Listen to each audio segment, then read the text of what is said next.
Hurricane Harvey has proved the usefulness of emergency alerts and the ability to save lives with that. But did you know that telecom companies opposed this kind of thing before the storm hit? So this has been something that's been going on for a while. Wireless carriers have lobbied against upgrades to the National Emergency Alert System, which you may notice if you have a smartphone, every now and then you'll get an alert. Here we get Amber Alerts as well, but also incoming flash floods, sandstorms, as mentioned off camera. It's something to replace what we had in the past, which was the televised emergency alert system, which, I mean, it's still there, but people are more likely now to have their phones by them than be watching broadcast television. So this is something that needs to evolve with the times in order to do what it is meant to do, save lives. But telecom companies were opposed to changes that then FCC Chairman Tom Wheeler under Obama had wanted to roll out. Notably, he wanted to incorporate more of the phone's usefulness in helping people in emergency situations, such as using map functions, links, phone numbers, something beyond just the standard message. And he did expand the maximum length of the emergency message from 90 characters to 360 characters, which was good.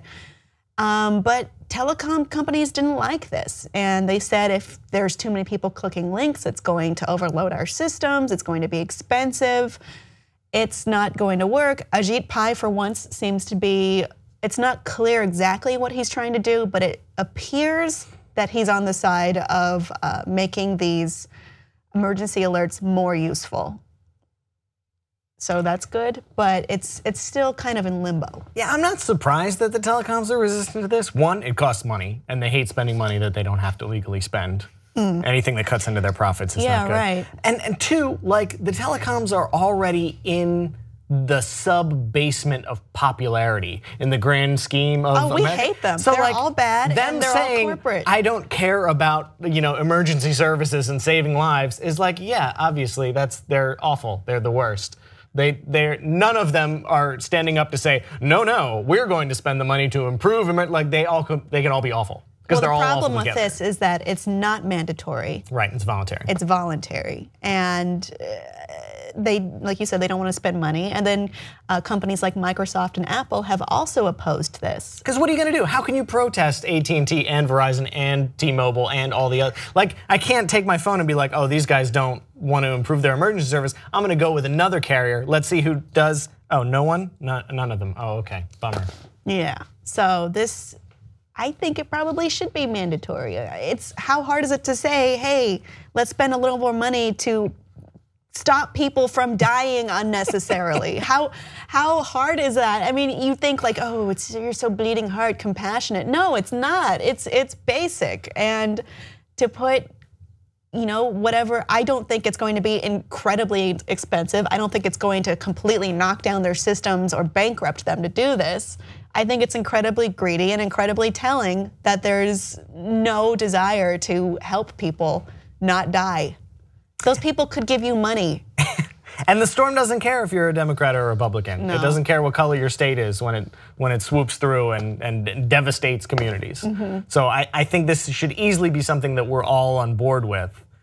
It's just tough because everything that Obama seemed to expand during his time, Donald Trump seems to want to constrict as much as he can during his at least 4 years. So well, I hope less than 4 years, but we'll see.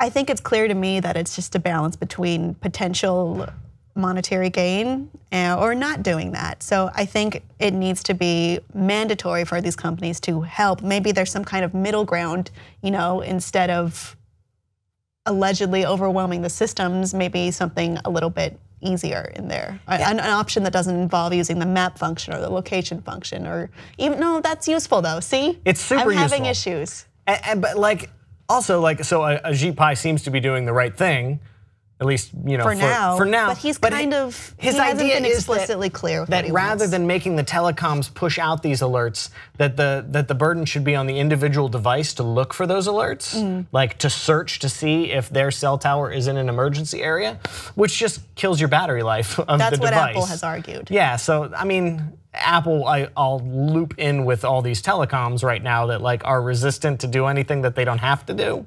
but maybe Apple's right in the sense that, well, that solution's not a good one. What else you got? That's more fair, I would say. I think that's a little less unreasonable because people need their batteries. Otherwise, what good is your dead phone in an emergency? Audience, what do you think the solution is to this? Should emergency alert systems be expanded or should they not? Please let us know below and please like and subscribe for more.